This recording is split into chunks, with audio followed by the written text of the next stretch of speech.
सवाल मेरा आपसे है अमरजीत चावला जी, जिस तरह से बात हो रही है इससे देखिए असहज होता है पत्रकार, असहज होता है। और जो आपने बात कही, मैंने तो नाम लिया, लोग नाम लेने से भी घबराते हैं, किसी दूसरे चैनल के बड़े बड़े पत्रकारों का नाम लेने से गरियाते हैं। मैं तो मतलब घबराते हैं। मैं तो इसलिए कह रहा हूं कि मैं सुबह से रात तक मैं खुद गाली खाता हूं, और अब गाली ना खाएं तो लगता है कुछ किए नहीं है, तो गाली तो देती ही जनता। लेकिन इस तरह से जो बीच में बोल देना, और मीडिया को विज्ञापन कौन नहीं देता है, विज्ञापन क्या है ये भी मैं बताऊंगा। मेरे सहयोगी संजय ठाकुर जुड़े हैं, मैं संजय के पास भी जाऊंगा।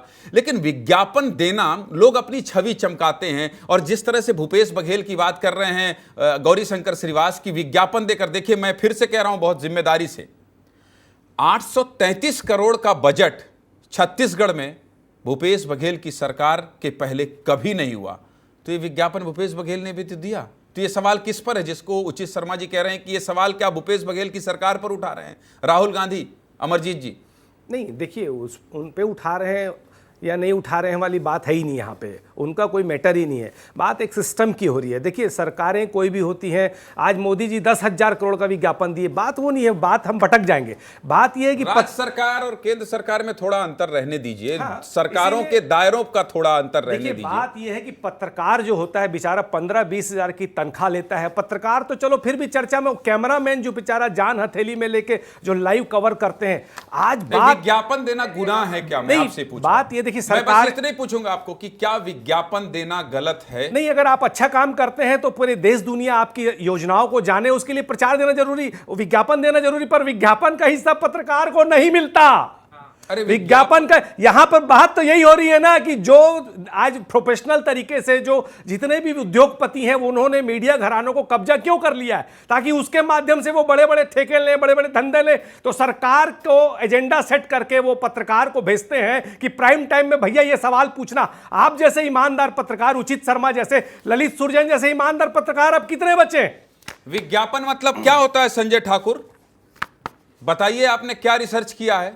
संजय, विज्ञापन मतलब क्या होता है, क्या लिखाई पढ़ाई की है, आप बताइए, फिर इस चर्चा को आगे बढ़ाएंगे। संजय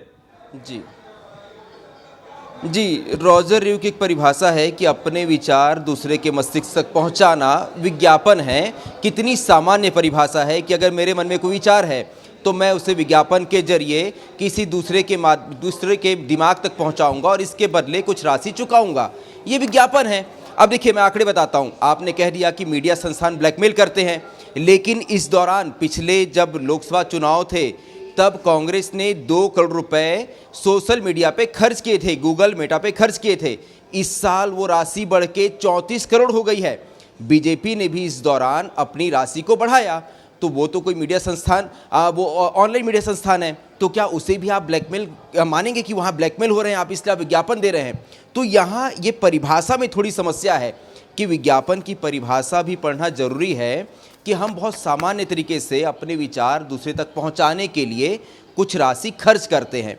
तो ज्ञानेंद्र जी, मुझे लगता है कि यहाँ थोड़ी परिभाषा की दिक्कत है, जो परिभाषा शायद राहुल गांधी जी नहीं समझ पाए और इसलिए इस तरह का बयान दे दिया। और इसलिए हमारे साथी जो अमरजीत चावला जी हैं, उनको जवाब देने में भी दिक्कत हो रही है और उसका जो है बचाव नहीं कर पा रहे हैं। इसके अलावा देखिए, मैं आपको अमरजीत जी क्यों कटघरे में खड़ा कर रहा हूं, क्योंकि आप कांग्रेस पार्टी से आए हैं। आपने कहा ना कि पत्रकार काम करता है, उसकी तनख्वाह कम होती है, वो बहुत मुश्किल से काम करता है। लेकिन राहुल गांधी जैसे बड़े नेता जब ये कह दें कि आप बीजेपी के पत्रकार हैं, ये बीजेपी का सवाल है, तो क्या करेगा वो पत्रकार? कम तनख्वाह वाला पत्रकार, काम करने वाला पत्रकार और भीड़ में फंसा हुआ पत्रकार। क्या कहा था, जरा सुनाइए ये बयान, जिसमें कहा था एक प्रेस कॉन्फ्रेंस में, कितना असहज होगा वो पत्रकार। लोकतंत्र का चौथा स्तंभ, आप बार बार कह रहे हैं कि आपने ये खुलासा किया, आप बार बार ये कह रहे हैं कि देश में बहुत सारे ऐसे पत्रकार हैं जिनकी वजह से कुछ लोग बदनाम होते हैं। देखिए, मैं बहुत ही संयमित तरीके से, मैं जान रहा हूं कि इसका जवाब देने में आपको तकलीफ हो रही। सुनाइए एक प्रेस कॉन्फ्रेंस में क्या कहा था राहुल गांधी ने पत्रकार से, ये बयान भी सुनाइए। लोग तो गुजरात छोड़कर पीएम बनने के लिए बनारस आते हैं, आप बाय नाइट चले गए, तो क्या अमेठी या रायबरेली से आप लड़ेंगे? ये बीजेपी वाला क्वेश्चन है। ये पत्रकार का सवाल। पहले opening ball BJP question. Very good, शाबाश। ये बीजेपी का सवाल है गौरी शंकर श्रीवास। आप लोग भी प्रेस कॉन्फ्रेंस करते हैं, आपके नेता बोलते हैं क्या ऐसा? देखिए, हम लोग जब प्रेस कॉन्फ्रेंस करते हैं बहुत सारे ऐसे सवाल आते हैं, कठिन सवाल आते हैं, इसका जवाब देने में हम लोग भी असहज होते हैं, लेकिन कभी किसी को कांग्रेसी पत्रकार, वामपंथी पत्रकार करके संबोधित नहीं करते।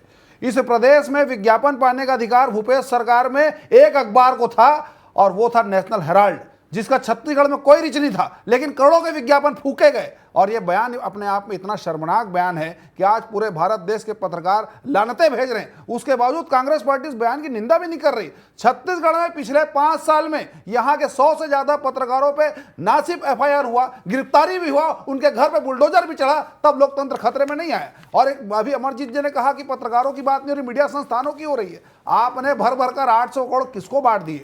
अभी तो हमारी सरकार को 3 से 4 महीना हुआ है, 2 महीना तो लगभग आचार संहिता हुआ है। 1000 करोड़ की राशि विष्णुदेव सरकार ने नहीं बांटी है। ये आपका पाप था, जिसका भंडाफोड़ आज राहुल गांधी जी कर रहे हैं, और ये पाप कहीं ना कहीं कांग्रेस को पूरी तरह से ले डूबेगा। आज पूरे छत्तीसगढ़ की जनता इस बात को पूछ रही है कि मीडिया के पत्रकारों को क्या दोष है। और ज्ञानेंद्र जी, आपने तो पंचकुला और 1-2 ऐसे उदाहरण दिखाए, हमने तो कम से कम लगभग 1 दर्जन से ऐसे प्रेस वार्ता देखे हैं जिसमें पत्रकारों को बाकायदा बेइज्जत किया जाता है। ना सिर्फ राहुल गांधी जी, भूपेश बघेल जी द्वारा, सुप्रिया श्रीनेत जी द्वारा लगातार पत्रकारों को जलील किया जाता है। इनके हिसाब से सवाल आता है तो बहुत अच्छा। जहां सवाल कठिन हुआ, राधिका खेड़ा का नाम मत ले देना, बीजेपी में आ गए। खेड़ा जी तो भारतीय जनता पार्टी की है।